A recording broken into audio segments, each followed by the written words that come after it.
a todos los presentes. En el marco del 50º aniversario del Día Nacional de la Memoria por la Verdad y la Justicia, nos reunimos para recordar, reflexionar y reafirmar nuestro compromiso como sociedad juntos. Recordamos a las víctimas del terrorismo de Estado, a quienes fueron perseguidos, detenidos, desaparecidos, y a sus familias que aún hoy sostienen la memoria como un acto de amor y de lucha. La memoria no es solo un ejercicio del pasado, es una herramienta viva que nos interpela en el presente y nos guía hacia un futuro mejor. Nos acompañan en este acto las siguientes autoridades: el señor Intendente de Lincoln y su distrito, doctor Salvador Serenal, junto a integrantes del Departamento Ejecutivo. El presidente del Honorable Consejo Deliberante, doctor Emiliano Recia, y ediles presentes. La presidenta del Consejo Escolar Lincoln, licenciada en Educación, Moira Bernini, y consejeros escolares. Familiares de desaparecidos, representantes de la agrupación Linquenios por los Derechos Humanos, equipo de inspectores de las distintas ramas de educación, autoridades policiales, civiles y religiosas, instituciones educativas e intermedias, docentes, alumnos y público en general.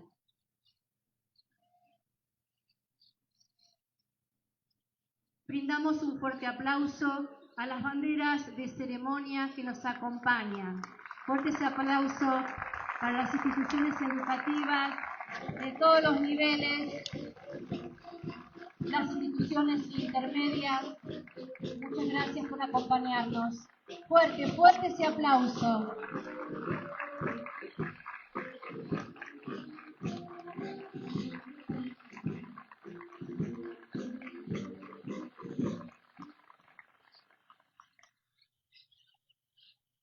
El himno nacional argentino es una composición musical emblemática que representa a toda nuestra nación. Entonamos con orgullo y fervor el himno nacional argentino, ejecutado por la banda de música de nuestro distrito.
A continuación, toque de silencio a cargo de un integrante de la banda de música del distrito de Lincoln.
David Alberto Dinela.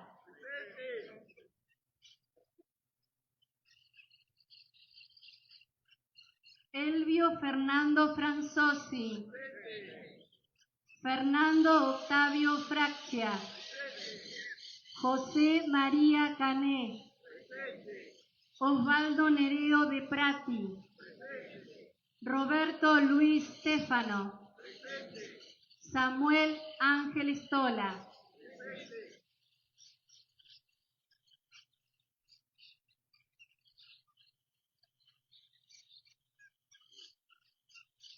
A continuación, invitamos al señor Intendente Dr. Salvador Serenal, al señor Presidente del Honorable Consejo Deliberante Dr. Emiliano Recia, al Jefe de Gabinete Ramón Parera y a familiares de los desaparecidos al descubrimiento de placa conmemorativa en el 50 aniversario en el marco del Día Nacional de la Memoria por la Verdad y la Justicia.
Acto seguido, a continuación, colocación de la ofrenda floral.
Lectura de un mensaje litúrgico enviado por el Padre Ariel Palanga, referente de la Parroquia Inmaculada Concepción. Lincoln, 24 de marzo de 2026. Comunidad de Lincoln. En la noche de la última cena, Jesús dijo a sus discípulos: hagan esto en memoria mía. Y es esta la razón principal de esta fecha: hacer memoria de lo que pasó no hace tanto tiempo en nuestro país, y que al mantenerlo siempre presente en nuestros recuerdos y en nuestros corazones, nos invita a no repetir esa historia tan dolorosa. Recordar nos tiene que ayudar a no repetir, a buscar siempre los caminos del diálogo, del encuentro, del consenso, donde compartimos nuestros puntos de vista y procuramos lo mejor para nuestra sociedad. En este momento de la historia, donde nos toca ver de lejos las guerras en el mundo, hoy ajenas a nosotros, pero igual de dolorosas, busquemos para nuestra patria un futuro de paz, diálogo y justicia, donde prevalezca la verdad y la fraternidad sin olvidar. Lamento profundamente no poder acompañarlos presencialmente en el acto. Les dejo la bendición y mi oración siempre presente por la comunidad linqueña. Padre Ariel Palanga, referente de la Iglesia Inmaculada Concepción del Distrito de Lincoln.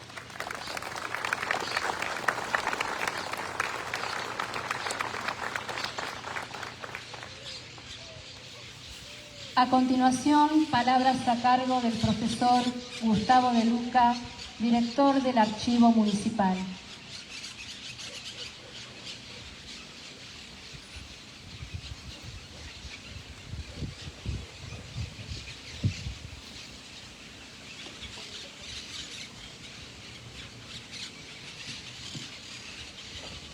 Buenos días a todos los presentes. La dictadura impuesta en 1976 por las Fuerzas Armadas con apoyo civil tuvo varias facetas y atravesó tensiones entre diversas visiones sobre la economía y el Estado. A diferencia de dictaduras como la chilena, en Argentina las Fuerzas Armadas ejercían un poder colegiado entre las tres armas. A 50 años de la restauración democrática, resulta aún importante volver sobre los objetivos del golpe, sus dimensiones económicas y sociales y regresivas y sus tecnologías represivas, y sobre los vínculos entre la sociedad y el régimen militar. La intervención militar no era una novedad. Desde 1930 en adelante el país fue escenario de al menos un golpe de Estado por década, lo que exhibe la debilidad de instituciones democráticas y la constante presencia castrense en la vida política. El golpe de 1976 fue una de las intervenciones militares más anunciadas y esperadas de la historia nacional.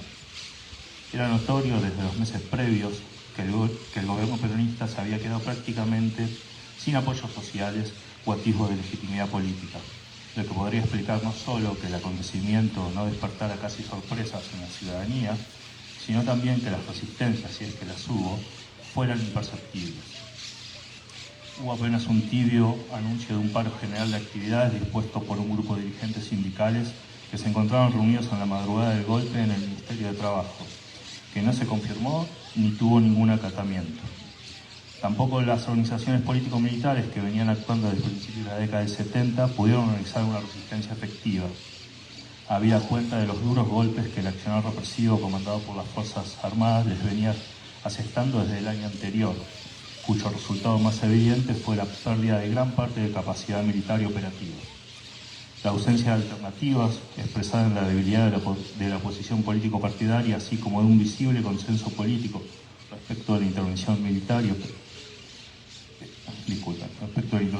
abrió un paso a una nueva salida golpista en un contexto en el que la presencia de las Fuerzas Armadas se había acrecentado con su participación en la represión, con el objetivo de aniquilar, entre comillas, a la subversión, tal como lo establecían los decretos firmados por el gobierno anterior en febrero y octubre de 1975.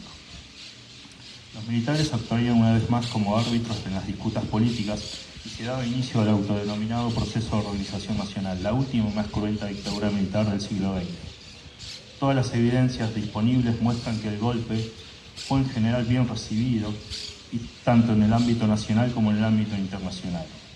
El involucramiento en la gestación del golpe de Estado de los sectores de derecha nacionalista católica y de grupos liberales, así como de las cúpulas empresarias, está consistentemente probado, y las Fuerzas Armadas recibieron amplios avales de sectores del campo político, social e institucional que se pronunciaron públicamente a favor del gobierno militar y sus objetivos o de algunas de sus políticas. Con la excepción de las organizaciones de la derecha liberal y conservadora que se alinearon abiertamente a las Fuerzas Armadas, el resto de los partidos políticos no apoyó el golpe de Estado. Sin embargo, al menos en lo que refiere a los partidos que siguieron siendo legales, tampoco se posicionaron en la resistencia ni alentaron actitudes de confrontación o crítica abierta a las nuevas autoridades militares. Sobre todo durante los primeros tramos, se mantuvieron en una silenciosa expectativa, se expresaron con cautela o mantuvieron un perfil bajo frente al gobierno de las Fuerzas Armadas, abriendo un compás de espera que facilitó la conciliación del régimen militar. A su vez, algunos dirigentes mantuvieron contactos informales con el gobierno de facto o sus funcionarios, y cuando planteaban críticas, estas se centraron sobre todo en la política económica. Los golpistas se propusieron objetivos muy ambiciosos con la pretensión de refundar y reorganizar la nación para cerrar una etapa que definían como de caos, desgobierno y corrupción, todo lo que había favorecido el surgimiento y desarrollo de la denominada, entre comillas, subversión. La definición de metas y objetivos, la restauración del orden tenía primacía para ello. Las Fuerzas Armadas desplegaron una violenta represión con particular intensidad en los primeros años, que tuvo amplios efectos no solo sobre los sectores movilizados, sino también sobre parte de la ciudadanía argentina. El objetivo central de los golpistas fue la reestructuración de la economía vinculada a la implementación del plan liberal del ministro José Alfredo Martínez Dios. Este propugnaba una reestructuración profunda del padrón de acumulación vigente mediante la apertura de la economía y la liberación de los mercados, el drástico recorte de la presencia y el papel del Estado en la gestión económica. A esto se podrían sumar otros elementos que forman parte de los discursos y proyectos de las Fuerzas Armadas y los aliados civiles, que referían al funcionamiento del sistema político y la relación con los partidos, la política social y laboral, las políticas educativas y culturales, lo que denota un proceso global de una amplitud y unas características que aparecen como inéditas en la historia nacional por su profunda amplitud. Sin embargo, no hubo una necesaria correlación entre los objetivos definidos en el momento del golpe, su aplicación en planes y políticas específicas a lo largo de la dictadura y los resultados obtenidos. Más bien, la implementación de las metas y propósitos de los golpistas mostró vaivenes y contradicciones derivados en gran parte de la existencia de conflictos, tensiones e incluso de proyectos divergentes en el seno militar. Sabemos que el orden dictatorial de 1976 no solo significó el fin de las libertades políticas, sino también el fin de las libertades civiles, al mismo tiempo el atraso cultural y la postergación social y el cambio drástico del perfil industrial de la Argentina contemporánea. Recordar hoy aquellos tiempos de terror no es solo un ejercicio protocolar, ni es un cumplimiento con la fecha del calendario, es un acto, es decir, una acción que nos constituye como comunidad. La rememoración es siempre una actitud reflexiva y por lo tanto revierte sobre sus agentes, los constituye como tales y lo hace precisamente en este caso en contraposición al tipo de sociedad y relaciones sociales y de individuos que implementó la dictadura en su política de terror. Rememorar es abordar las características y alcances que tuvo la dictadura, porque a pesar de que este fenómeno pasó hace 50 años, sus efectos continúan en el presente.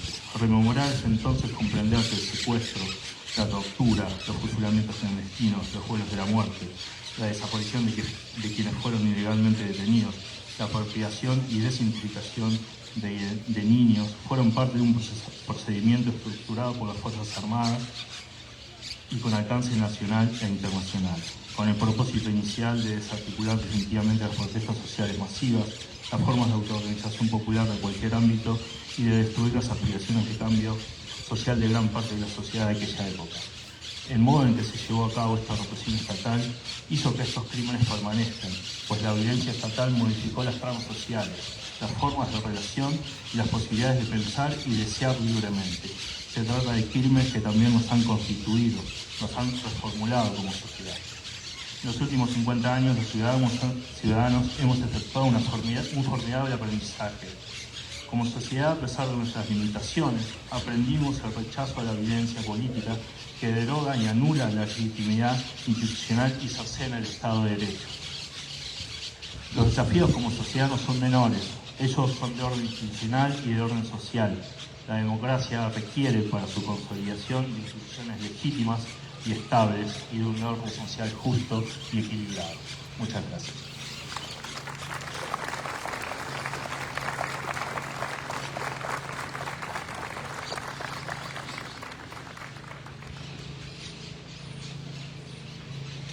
Muchas gracias, Gustavo, por tu impecable y preciso discurso. A continuación, palabras a cargo del señor jefe de gabinete, Ramón Parera.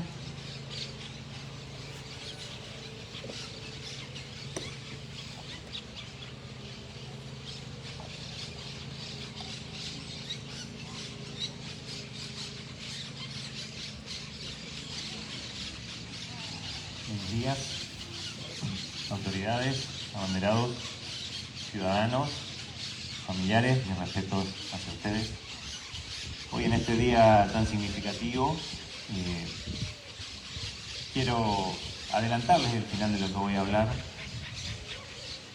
que especialmente para los más jóvenes, quiero hablarles de las autocracias del siglo XXI, en la ciencia política y lo que hoy se consideran las dictaduras modernas, ¿no? Las autocracias son en la actualidad sistemas donde hay elecciones, se puede votar, pero se avasallan los poderes legislativo y judicial, se persigue a la prensa o a los artistas, se persiguen a los estudiantes, a los trabajadores, a los científicos. Esas son las autocracias que existen hoy en el siglo XXI. Pero retrocedamos unas 5 décadas, vayamos a 50 años atrás en nuestra historia. No voy a andar mucho, por supuesto, en histórico, porque eso lo hizo muy bien el profesor De Luca. Pero hace 50 años comenzaba en la Argentina con un golpe de Estado, la peor dictadura que haya tenido no solo Argentina, sino Latinoamérica, la más atroz, la más sanguinaria. Una dictadura que se dedicó a secuestrar, torturar, asesinar y hacer desaparecer personas. Una dictadura que se dedicó a secuestrar niños y niñas de sus familias. Las peores atrocidades que se puedan imaginar y aquellas que no se puedan imaginar sucedieron en aquella época. Y es por eso que hoy conmemoramos este día de la memoria por la verdad y la justicia, porque sin memoria se cometen los mismos errores del pasado. Es imposible conseguir una justicia verdadera. Y sin justicia no somos una sociedad de seres humanos, sino simplemente un conjunto de animales. En el retorno a la democracia, el presidente Raúl Alfonsín impulsó el juicio a las juntas, a los principales responsables, ¿no?, de esa dictadura, y con ese acto, con esa acción, abrió las puertas hacia la verdad y la justicia, puertas que deben permanecer abiertas hoy y siempre para seguir persiguiendo la verdad y la justicia en la Argentina. Ahora, cuando hablamos de memoria, ¿de qué tipo de memoria hablamos? ¿A qué nos referimos con la memoria? Yo tengo 50 años, la misma edad de ese fatídico golpe de Estado. Hoy en la Argentina, casi el 60% de la población nació después de 1983. Casi el 60% de los argentinos actuales y los que están hoy aquí presentes en este acto, que por suerte hay mucha gente, nacieron en democracia, algo que es para celebrar claramente. Pero entonces, ¿a qué memoria pueden apelar? Especialmente los más jóvenes, los adolescentes, los niños. Bueno, a la memoria colectiva. La memoria colectiva es el conjunto de ideas, de información, de datos que tenemos como sociedad. Y la memoria colectiva se construye todos los días.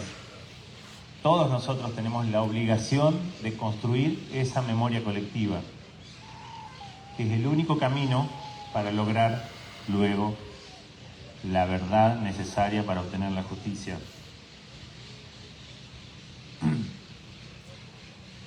Como decía Gustavo,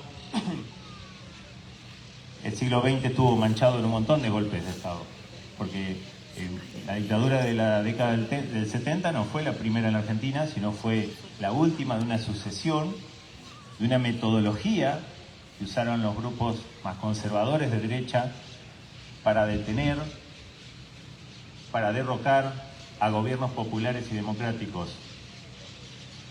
Esa fue la razón, y no ninguna otra, por la que fue derrocado Hipólito Yrigoyen en 1930, Juan Domingo Perón en 1955. Esa fue la razón por la que fueron derrocados Arturo Frondizi y Arturo Illia, por haber tenido la osadía de darle derechos civiles, políticos, laborales a los ciudadanos. Y eso es importante recordarlo y tener memoria, porque si no podemos volver a cometer los mismos errores, así como pasó en el siglo XX. Y entonces aquí es donde llegamos al siglo XXI, en el que empecé hablando, ¿no? Donde la vigencia de la memoria y la búsqueda de la verdad y la justicia deben estar más intactos que nunca. Porque en este siglo XXI, bajo un nuevo discurso, los poderosos siguen persiguiendo lo mismo, el mismo objetivo, que es quitarle derechos a los ciudadanos. Hoy, a nivel mundial, existe un discurso de odio hacia el Estado. Ese discurso de destrucción del Estado tiene un solo sentido, que es quitarle derechos a los ciudadanos. Y se lo digo de nuevo a los más jóvenes. El Estado, desde que fue creado hace más de 7.000 años, nació con el objetivo de darle derechos a los más humildes, a los más desprotegidos, a las personas más vulnerables. Vale con leer solamente el Código de Hammurabi, que es el conjunto de leyes más antiguo de la humanidad, para darse cuenta que el Estado no existe para proteger a los poderosos y a los multimillonarios, sino a las personas más vulnerables. Y eso lo tenemos que tener presente en la construcción de memoria colectiva, todos nosotros, y en especial, en particular, quienes cumplimos funciones dentro del Estado. Porque el Estado, ayer, hoy y siempre, tendrá la función de proteger los más vulnerables. Si no es así, corremos el riesgo de caer en las nuevas dictaduras modernas, que son estas autocracias que hoy, tanto con gobiernos de izquierdas o de derechas, se disfrazan de democracias para vulnerar los derechos de los ciudadanos. Así que hoy, como ayer y como mañana, construyamos esa memoria colectiva para seguir buscando la verdad y la justicia para todos. Muchas gracias.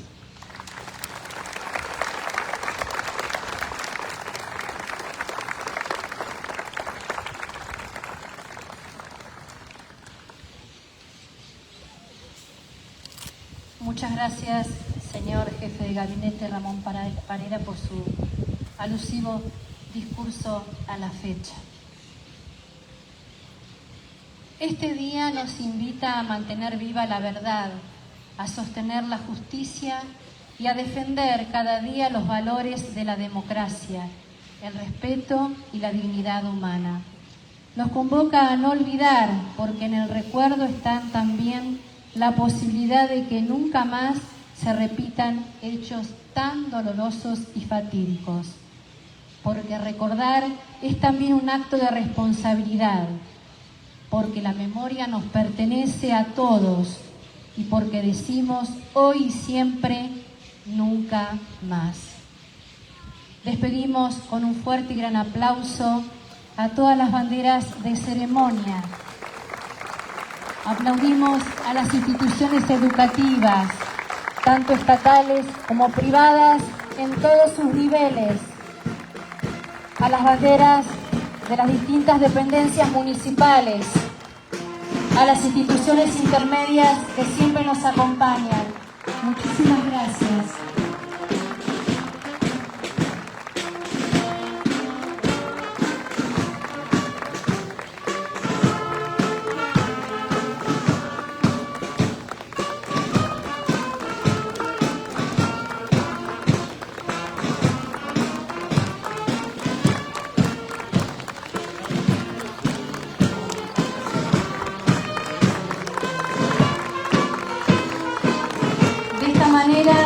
finaliza el acto por el Día Nacional de la Memoria por la Verdad y la Justicia.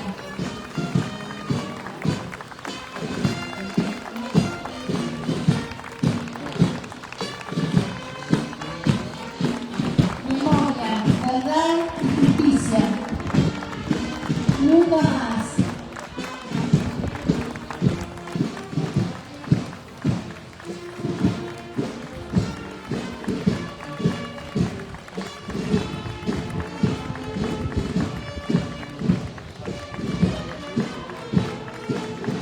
Un fuerte aplauso, como siempre nos acompaña la agrupación